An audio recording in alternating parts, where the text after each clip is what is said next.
Have we got David in? Hey guys, can you hear me? Can you see me? Yes, can you hear us? Yeah, Yeah, I can we hear can hear you. you loud and clear. We're going to do a little tilt and show. I'm also here.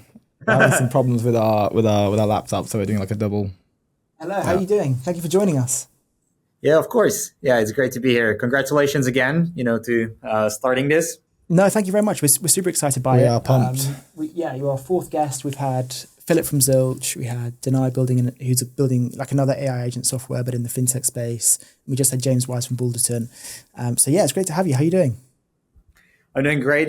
Just building agents all day and patching every mistake that you can possibly make. We were just giving an introduction to kind of like your background, your journey, but give us like the 1 minute pitch about Asteroid. Yeah, awesome. So at Asteroid, we are building browser agents that can automate complex tasks in healthcare, insurance, or any other enterprises. So think of all the annoying tasks that should have never existed. The B2B SaaS bullshit when you need to go and fill out form, fill out this portal, move data from to the spreadsheet to another one. And they have no APIs, usually these systems. So now our browser agents can automate all that work. And instead of one employee doing that work, you will have thousands and millions of agents and you don't have to interact with those systems. You'll only interface with Asteroid, which behind the scenes is able to connect and automate work of millions of people. And where are you on your journey? How's it going?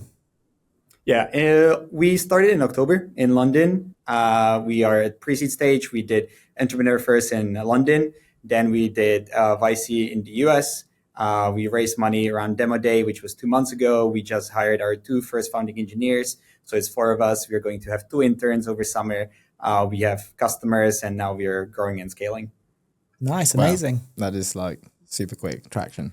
Yeah. And we were just talking, you've got like a really interesting, unique insight of having been through Entrepreneur first and then YC. How do the two compare? Yeah, those are similar, but I would say only like 60%. Like both will EF and VC. The goal is to accelerate the company, find customers, figure out what you're doing, fundraise, and all of that. But the main distinction, I think, is that at EF, you're supposed to find a co-founder. So it's an earlier stage investor than VC. And they're also taking more risks because of this. So you join EF to find a co-founder. They'll help. There's a cohort like 70 people. They try to match you. After you find the right person, then you start growing and scaling. To put it in contrast with VC, when you're applying for VC, you already have the idea. You already have a co-founder. And usually you already have some working MVP type of product. Some companies even apply to VC when they're like 2 years old, 100K ARR, and then VC is helping them accelerate. Whereas EF is mostly trying to form the team. And I can dig into details. I'd love to hear about the YC application. Like, what did that look like? Yeah, walk us through that.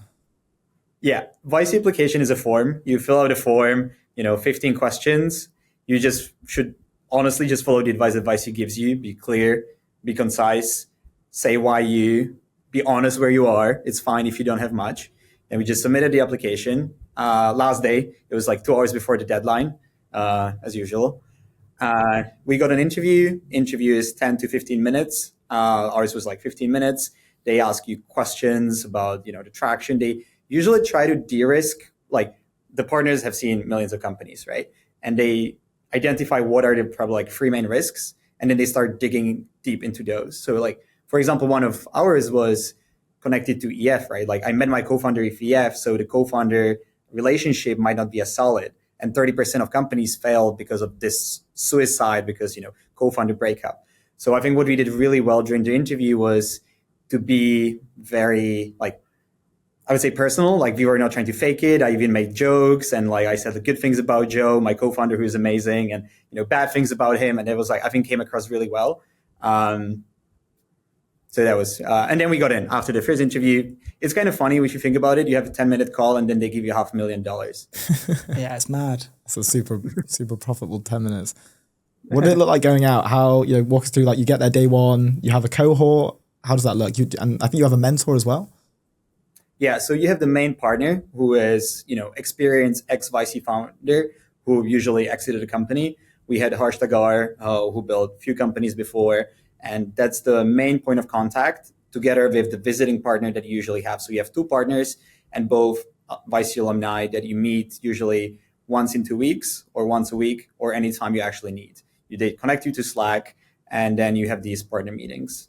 you get accepted, for example, like in December, and the cohort starts in January. So you have like 1 month to actually prepare, get your visa sorted, all this, and then you move to San Francisco. The whole cohort is in person. You have these weekly meetings. There are a lot of YC alumni events where they invite, Brian Chesky, like Coinbase CEO, like all these people will tell you like honest stories how terrible and terrible and terrible starting a company is. That's that's nice. Baptism of fire. Yeah. And so you went through Entrepreneur First in London. You went through YC in San Francisco. You're now back in London, and now you're heading back to the US, right? Yes. What's the pull back to the US? The pull back to the US is customers, American market, obviously bigger, much more like homogenous. San Francisco very, very specifically because of startups and the talent pool that you have there. The capital that you have, much more accessible in San Francisco due to much more developed VC scene. And especially with AI, also the engineering talent and understanding where we are in this kind of hype is just much, much bigger there. San Francisco is a major bubble, like for good and bad. But if you're young, 25, building a company, bubbles are good. Cool. That's going to be, it's going to be amazing to keep up with your journey and hear how things are going, like in San Francisco. Sorry, go ahead.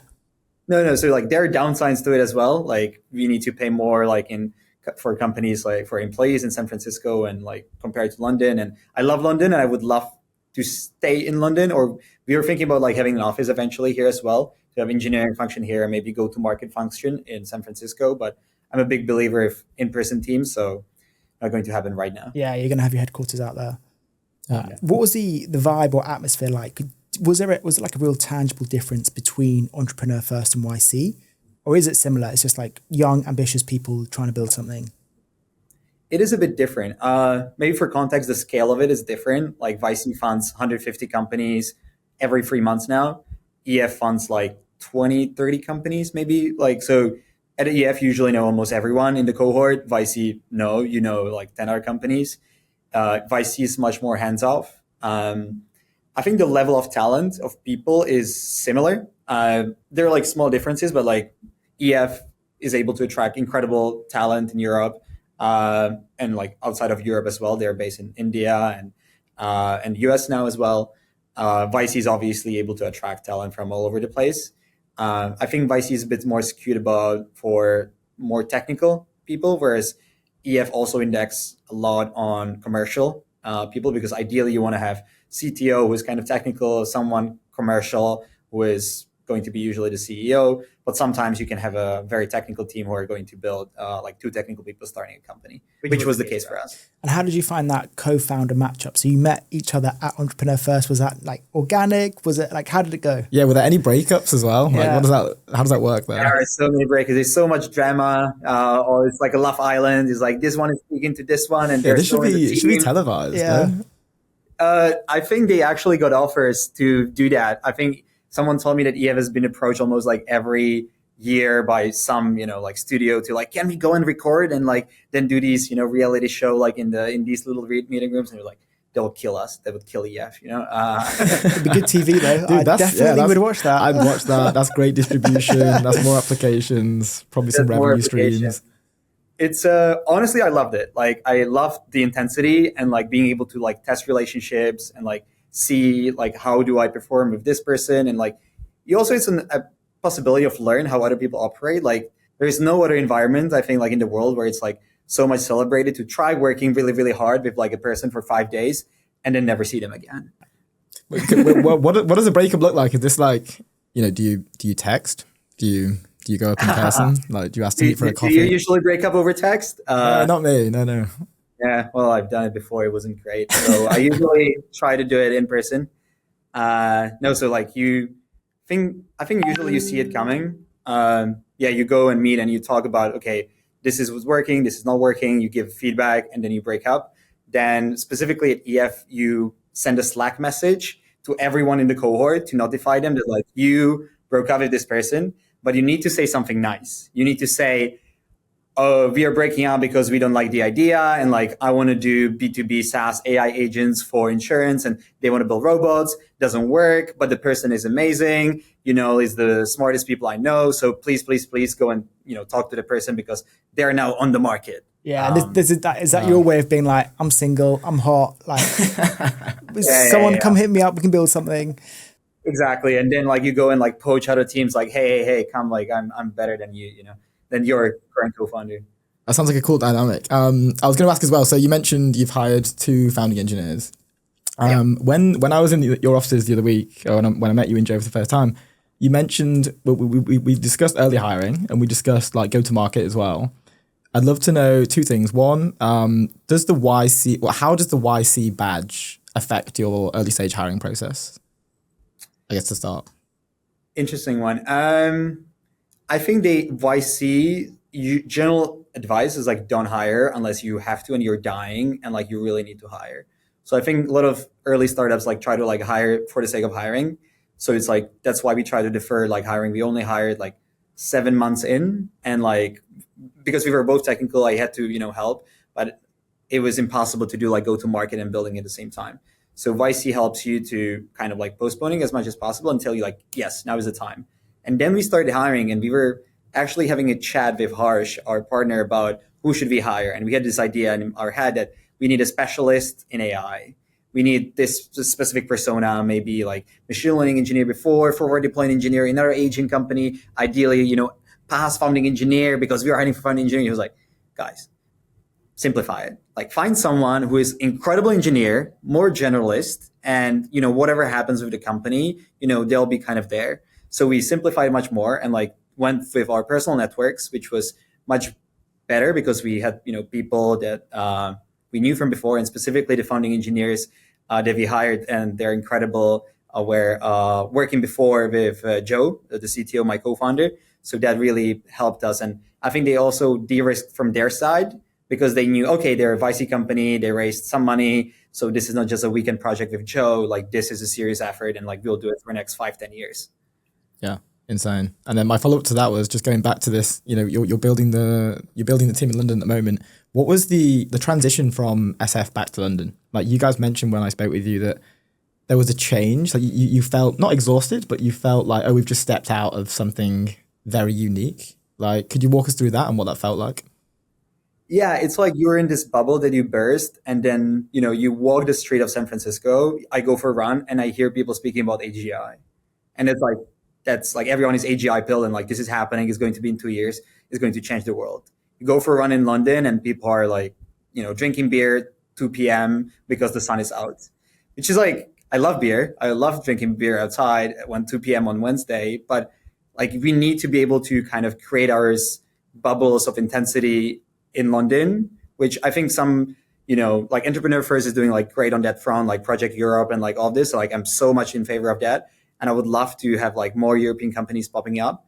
But for us, yeah, specifically, it was like we just like lost that other, like we have to build our own intensity, which we are, I think, quite good at. But we were missing this like push from everyone else, by the community and like everyone. It's like in the end of the day, you're alone in your office. Yeah. And a lot of YC founders talk about the network effect of being that YC cohort. Is that something that you felt, and is that something that you're going to be able to tap back into when you move back? Yeah, definitely. So during YC, you have a small circle of companies that you meet every 2 weeks, and you set a KPIs like in 2 weeks, I'm going to grow by 10%. And if I don't grow by 10%, please slap me in my face, right? This ends with the badge. But for example, in our circle, in our like section, they continue doing this, but only in person in San Francisco.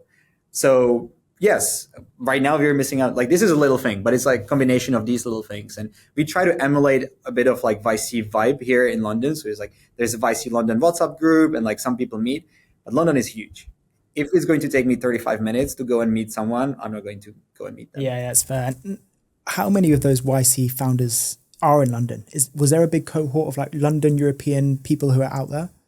Yeah, 100%. So London, I think, was one of the biggest, like outside of US cohort of companies. So for reference, there was 160 companies, and I think around 20 to 30% were like European founders, and maybe 5 to 10 companies out of that cohort were just like London based. Like Paul Graham asked in one event, like, who is from London or who is from UK? A lot of people raised their hands, and a lot of them moved back to London. So it's like there is a big group of founders who want to stay in London, but Vicey is trying to convince them to actually go to San Francisco. Vicey is very direct about like, you should be in You need to stay here. And I thought like EF was similar. I thought their model was changing slightly so that to get the funding, you've got to commit to moving. Is that right?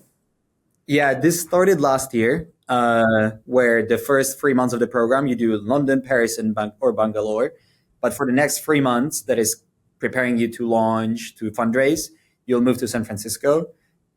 Mainly because of, you have better access to capital, you can raise on higher caps, you can attract more talent. So yeah, I think EF is now moving more towards the model, find the best founders in the world, get them started, and then move them to San Francisco. Yeah, it's where the US market is an essential market to grow and tap into. Yeah. Oh, well, look, we are 1 minute over. David, we have to love you and leave you. Thank you so much for your time. Yep, of course. Thank you guys for the invitation, and good luck. Cheers. Yeah, we'll be watching along. We'll have you back on. Cheers, David. Yeah. Thanks, Cheers. David. Ciao.